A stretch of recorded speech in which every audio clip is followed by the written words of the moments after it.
नमस्कार दोस्तों, मैं हूं महसूस कुरैशी मध्य प्रदेश के सिवनी ज़िले से।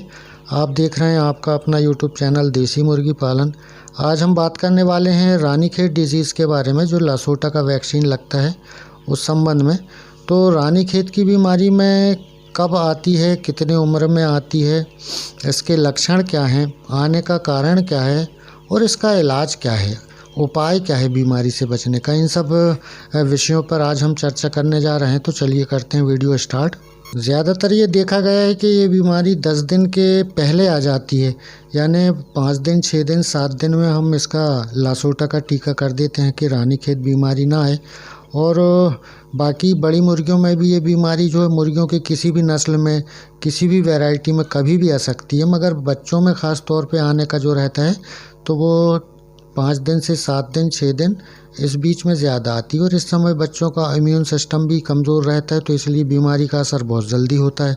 और इसमें 3 दिन से 5 दिन में बहुत लॉस हो जाता है। यानी आप ये मान के चलें कि इस बीमारी की चपेट में हमारा लॉट आ गया तो मान के चलिए कि आप 50% लॉट भी ख़त्म हो सकता है। तो अब बात कर लेते हैं इसके लक्षण पर। अगर बीमारी का अटैक होता है, हमारे लॉट में आती है, हमारे फार्म में आती है, तो इसके लक्षण क्या क्या देखने में मिलेंगे। कभी आपके फार्म में कोई बच्चा अस्वस्थ दिखे तो आपको ये गौर करना है कि बच्चे में क्या क्या सिम्पटम देखना है, हमें क्या चेक करना है। कि सबसे पहले तो ये होता है कि ये मुर्गी का सांस नहीं ले पाना, या फिर लड़खड़ा के चलना, गर्दन ऊपर घूम जाना, छींक का आना, खांसी का आना, मुंह खोलकर सांस लेना, कई बार गर्दन घूम जाती है आसपास के तरफ हो जाना, जैसे IBH में होता है विटामिन ए की कमी में, जैसे हम लकवा कहते हैं, ऐसा घूम जाना, बीट का हरी करना, बीट हरी करती है, ये खास पहचान है। और दाना पानी खाना छोड़ देना। और अगर ये अंडे वाली मुर्गियों में अगर आता है तो अंडा नरम देती बॉल की तरह, एक तो अंडा देगी नहीं और देगी भी तो नरम देगी, उसका छिलका कड़ा नहीं होगा।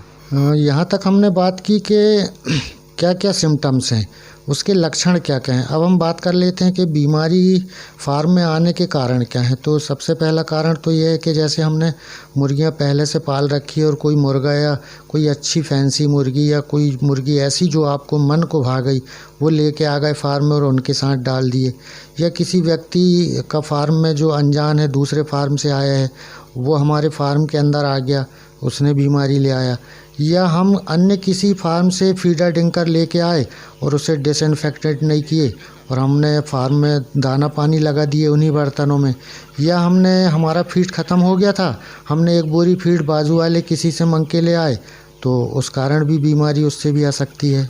या हमारे फार्म के आसपास कोई पहले से फार्म है और हमारा फार्म 100 मीटर से नज़दीक में है, इस कंडीशन में भी ये बीमारी हमारे फार्म पे आ सकती है और हमारे लॉट को नुकसान पहुंचा सकती है। और फार्म नज़दीक होने से ये होता है कि इसका संक्रमण जो है वो हवा के द्वारा भी आपके फार्म में आ सकता है। तो यहाँ तक हमने बात की कि बीमारी आने का कारण।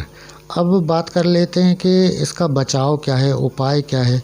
तो सबसे पहला उपाय तो ये है कि आप अपने आसपास साफ़ सफाई रखें, फार्म में साफ़ सफाई रखें, बिछावन सूखी रखें, बिछावन को बदलते जाएं, ज़्यादा पुरानी ना हो, इन सब चीज़ों का ध्यान रखें। और इसका इकलौता सबसे बेहतर इलाज है कि समय समय पर टीका करते जाएं, वैक्सीन समय पे करें, और जो तरीका वैक्सीन देने का है उसी तरीके से करें। चीक्स में कितने दिन में वैक्सीन देना है उतने ही दिन में दें, कितने समय देना है, ठंडे समय में देते हैं ज़्यादातर के शाम को दे दिया 8 बजे के बाद या सुबह 5 बजे दे दिए, जब बहुत ठंडा समय रहता है, क्योंकि वैक्सीन को भी 2 डिग्री से 8 डिग्री तापमान हमें मेंटेन करना रहता है, तो उसका भी ख्याल रखें। जैसा कि मैंने बताया कि सबसे पहली चीज़ तो यह है कि साफ़ सफाई पे ध्यान देना और बिछावन सूखा रखना, साफ़ सुथरा रखना, अनजान व्यक्ति को फार्म पे ना लाना, दूसरे फार्म के फीडर डिंकर दाना ना लाना, और साफ़ सफाई के साथ साथ इनको पौष्टिक आहार, अच्छा दाना, साफ़ पानी और मैनेजमेंट आपको पानी का, ठंड का, गर्मी का, बारिश का, सारी चीज़ों का ख्याल रखेंगे तो मुर्गियों का इम्यून सिस्टम मज़बूत रहेगा। और जब इम्यून सिस्टम मज़बूत रहेगा तो कोई दूसरी बीमारी उन पर हावी नहीं होगी। और अब हमने साफ़ सफाई भी रखी थी, इम्यून सिस्टम भी मज़बूत रखा था, टीका भी दिया था। शायद हमने टीका देने में कहीं चूक कर दी और हमारे फार्म पे बीमारी आ ही गई, तो अब हम क्या करेंगे वो सुन लीजिए। तो जब तक हम इस बीमारी को पहचानते हैं 2-3 दिन में तो 50% मुर्गियाँ, 50% चिक्स ख़त्म हो जाते हैं। तब आप जितनी मुर्गियाँ बची हैं जो बीमार बच्चे हैं या जो मर गए हैं उनको गड्ढे में गड़ा दें, और जो बीमार बच्चे हैं लॉट से अलग कर दें, और जो साफ वाले हैं उनको अलग रखें।